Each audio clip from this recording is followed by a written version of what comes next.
Thank you for watching our video. Please give us a big like, subscribe to our channel for new videos every day with amazing cars. Leave us your opinion in the comment section on the video. Thank you. The human operator behind the wheel of the self-driving Uber that fatally struck a pedestrian was apparently streaming a television show on Hulu right before the tragic crash took place in March, a new police report notes. This revelation comes as a major setback to Uber, as it suggests that the accident was entirely avoidable. The 318-page report from the Tempe Police Department notes that the safety driver, Rafaela Vasquez, was repeatedly looking down rather than at the road, and looked up just half a second before the car crashed into 49-year-old Elaine Herzberg. Vasquez could be facing charges of the vehicular manslaughter. Hulu providing records to the police, which showed that Vasquez's account was active and streaming the show, The Voice, for 42 minutes the evening of the crash, ending at 9:59 p.m., which coincides with the approximate time of the collision, the report says. In examining video from inside the car, Vasquez can allegedly be seen gazing downwards, and her face appears to react and show a smirk or laugh at various points during the times that she is looking down. Police also released several audio files of 911 calls Vasquez made to the authorities as she waited at the scene of the accident for police. Arizona Governor Doug Ducey suspended Uber's authorization to test its self-driving cars on the state's roads following the crash. In a letter to Uber CEO Derek Ozzoshi, Ducey said he found the video of the incident disturbing and alarming, adding that as governor, his top priority is public safety.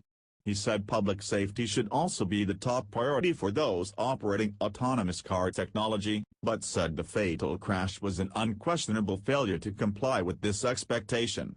He finished by saying that he had instructed the Arizona Department of Transportation to suspend Uber's self-driving tests in the state.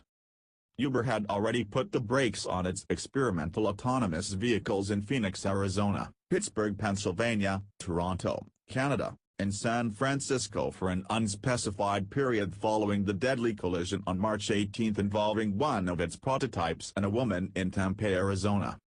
The incident likely marks the first pedestrian fatality involving an autonomous vehicle.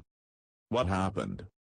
49-year-old Elaine Herzberg, who was struck while pushing her bike and later died from her injuries, was walking outside of the crosswalk, according to a Tempe Police Department statement. The car was operating in self-driving mode, the police said, but a vehicle operator was behind the wheel at the time. The car was traveling at 40 miles per hour in a 45 miles per hour zone when it hit Herzberg, and it made no attempt to brake or swerve. The National Transportation Safety Board said on Twitter that it planned to open an investigation of the incident, noting more to come. The footage highlights several important details. First, it shows Herzberg was already well into the roadway when the prototype hit her.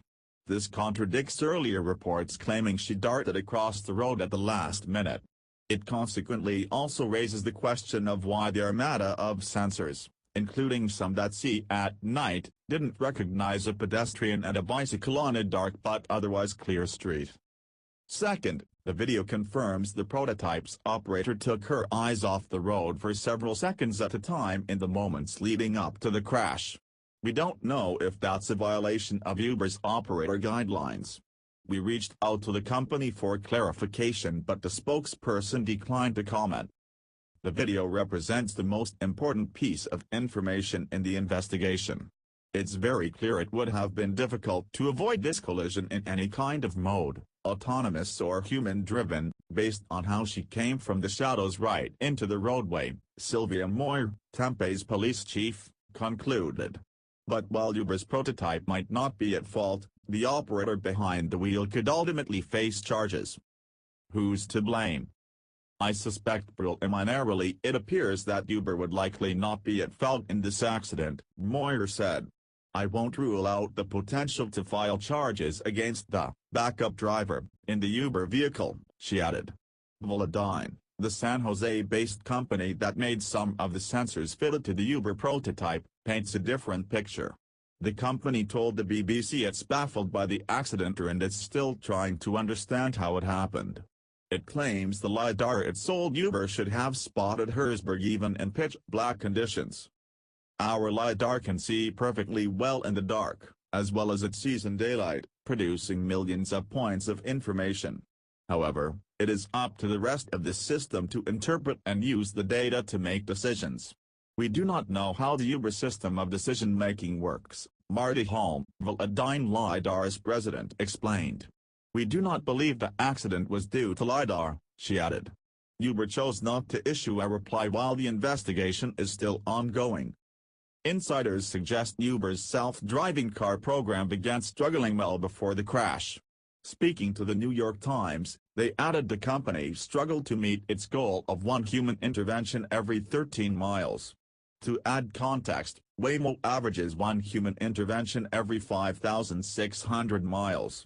To complicate the matter, Uber recently asked its self-driving operators to test cars on public roads on their own instead of pairing up in teams. Some employees expressed safety concerns, notably due to the difficulty of staying alert during the long hours spent behind the wheel. The same insiders said Uber CEO Dara Khosrowshahi nearly shut down the self-driving car program when he arrived at the company in August 2017. He ultimately saved it because it's important for the company's long-term prospects. He was due to visit the program in Arizona this spring, and employees hoped to give him a trouble-free ride in a prototype, but he canceled the trip due to scheduling programs unrelated to the accident. Our hearts go out to the victim's family. We are fully cooperating with local authorities in their investigation of this incident, an Uber spokesperson told Digital Trends. The company described the pause in its autonomous vehicle program as a standard move. As of writing, testing hasn't resumed. Khosrowshahi tweeted his condolences about the sad news, noting that we're thinking of the victim's family as we work with local law enforcement to understand what happened. Anthony Fox, who served as U.S. Secretary of Transportation under President Barack Obama, urged a greater emphasis on self-driving car safety in his own statement. There is still so much to know about the Tempe driverless car accident resulting in a loss of life. That said, this is a wake-up call to the entire avenue industry and government to put a high priority on safety. Velodyne's Hall added, "We are very sad, sorry, and worried for the future of a project which is intended to save lives." What else do we know? Most recently, a report from The Information suggests that the self-driving car may have in fact seen Herzberg crossing the street, but then decided against taking evasive measures. In fact, the vehicle may have flagged the pedestrian detection as a false positive. The outlet reported that while self-driving car sensors often detect objects that could be humans or other safety hazards, they also have certain thresholds to determine when precautionary measures need to be taken. Apparently, in the case of this particular Uber vehicle, that bar was incorrectly set, and as a result, when Herzberg stepped in front of the car, the Volvo did not brake or swerve. And although Uber keeps human operators in the front seat for safety purposes, crash footage released by the Tempe Police Department showed that this individual was looking down when the accident took place. For the time being, Uber is declining to provide any further details on this new report. We're actively cooperating with the National Transportation Safety Board in their investigation, the company noted in a statement. Out of respect for that process and the trust we've built with NTSB, we can't comment on the specifics of the incident. In the meantime, we have initiated a top-to-bottom safety review of our self-driving vehicles program, and we have brought on former NTSB Chair Christopher Hart to advise us on our overall safety culture. Our review is looking at everything from the safety of our system to our training processes for vehicle operators, and we hope to have more to say soon. Arizona has seen an alarming number of pedestrian deaths this year. A report from the Governor's Highway Safety Association released March 1 said Arizona had the highest rate of pedestrian fatalities in the nation, based on available data from 2017. Autonomous vehicles from Uber have been operating in Arizona since February 2017 as part of a national series of tests of self-driving vehicles. The company planned to launch a commercial self-driving car service in the state by the end of the year, though it's not clear whether that's still in the works. Sources also claimed Uber had entered talks with Toyota to sell its self-driving technology. Again, we don't know where the deal stands. USA Today reports that the vehicle operator, 44-year-old Rafaela Vasquez, served almost 4 years in an Arizona prison in the early 2000s for an attempted armed robbery conviction. An Uber spokesperson declined to comment to the paper on the conviction or the company's hiring policies, citing an active investigation. Thank you for watching our video. Please give us a big like, subscribe to our channel for new videos every day with amazing cars. Leave us your opinion in the comment section on the video. Thank you.